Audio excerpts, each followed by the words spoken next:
अभी अगर तोनी के वीडियो देखे के होखल है तो तोनी इंटरनेट के इस्तेमाल करके वीडियो देखला, चाहे यूट्यूब पर देखा या फिर फेसबुक पर। एमे दिक्कत ई होखल है कि सब ताम जब मोबाइल नेटवर्क से रिलेटेड बा वही से कभी वीडियो सही से चलल है, कभी रुक रुक के चलल है। लेकिन तोनी के रिएक्शन कथी हुई जब हम कहम कि अब तो बिना इंटरनेट के भी वीडियो देख सकला, माने रिचार्ज कराए वाला झंझट खत्म, नेटवर्क वाला झंझट खत्म, खाली तोनी वीडियो चला के छोड़ दो, वीडियो पूरा मक्खन लेखा चली। आई हम खुदे नहीं कही, ऐसा कहना में भारत सरकार के अपन टेक्नोलॉजी वाला चैनल प्रसार भारती के देखा हाल ही में प्रसार भारती एगो नया टेक्नोलॉजी के बारे में बतलवा, जेकरा IIT कानपुर के साथ मिल के जल्दी हम नीला लॉन्च करे जाइए और टेक्नोलॉजी का बा ओकरा बारे में तरीका लेते तोनी के हम बतेबे कैली। चले सब के बारे में डिटेल में बात करल जाओ। देखा डिपार्टमेंट ऑफ टेलीकम्युनिकेशन माने के दूरसंचार विभाग जैसे ही टेक्नोलॉजी के बारे में अनाउंसमेंट कैलक तो सबके मन में एगो सवाल आयल कि आखिर बिना इंटरनेट के काम कैसे करी। तो भाई पहला ही एगो बात अपना माथा में क्लियर कर ल कि कोनो नया टेक्नोलॉजी नहीं है, ये बिल्कुल रेडियो वाला टेक्नोलॉजी बा। जे लेखा रेडियो बिना इंटरनेट के काम करले वही लेखा इहो करी, बस फर्क ये बा कि ओमे खाली आवाज ब्रॉडकास्ट होई रहे, एमे आवाज वीडियो दोनों होई, चाहे वो फिल्म होके, सीरियल होके, चाहे कुछ होके।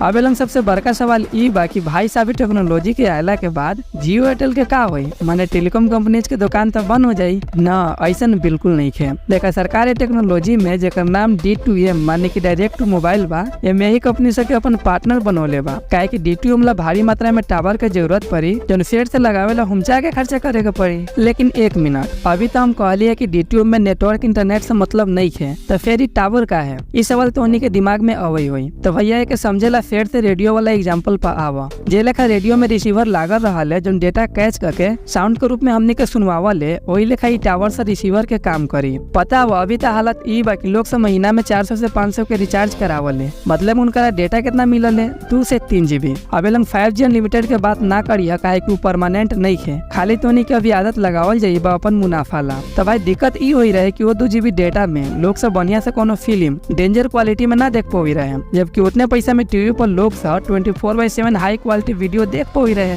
यही से सरकार बीच वाला रास्ता निकालक आ D2M टेक्नोलॉजी लॉन्च करे जाइबा। यहाँ तक अगर तो देख लेला तो मेन पॉइंट जो सबसे खास बा वो सिर्फ तो जान पाएबा। देखा D2M का फायदा तो बहुते जानला, लेकिन एक नुकसान भी बहुत खतरनाक बा। जैसे D2H रेडियो कहीं देखला, जे टेक्नोलॉजी पर D2M काम करी और दोनों में भी दिक्कत देखे के मिलल है। जैसे D2H में बारिश के समय, आने के समय सिग्नल के प्रॉब्लम होखल है और रेडियो में घरघड़ी के प्रॉब्लम होखल है। वही लेखा जो सरकार नुकसान एकर ई बा कि तोरा D2M के बाद भी मोबाइल रिचार्ज करवही के पड़ी अगर मन पसंद कंटेंट देखे के चाहिए बरता। माने जे लेखा D2H में और रेडियो में ब्रॉडकास्ट होखल है वही लेखा यहू में ब्रॉडकास्ट होई, लेकिन जरूरी नहीं है कि तोरा मने पसंद के कंटेंट ब्रॉडकास्ट होखे, समझे बरा ना? अगर तोरा देखे के मन बा तो देख, न मन देखे के तो न देखा, लेकिन वो ब्रॉडकास्ट होते रही, तोरा मन पसंद के होखे जरूरी नहीं है। माने पॉइंट ई बा कि ऐसे लोग से के पैसा के बचत खास ना होई। देखा ये बात सरकारों के मन में आयल हुई, यही से हो सकल कि वो लोग पर काम जरूर कैले होतुआ, काहे कि जब लॉन्च करे जाई हवा तो ऐसा के बारे में जरूर सोचले होतुआ। खैर तो उन्हीं के वीडियो से कुछ समझ में आयल होखे तो लाइक फॉलो वगैरह कर देवल करा। मिलने तो उन्हीं से अगिल का वीडियो में।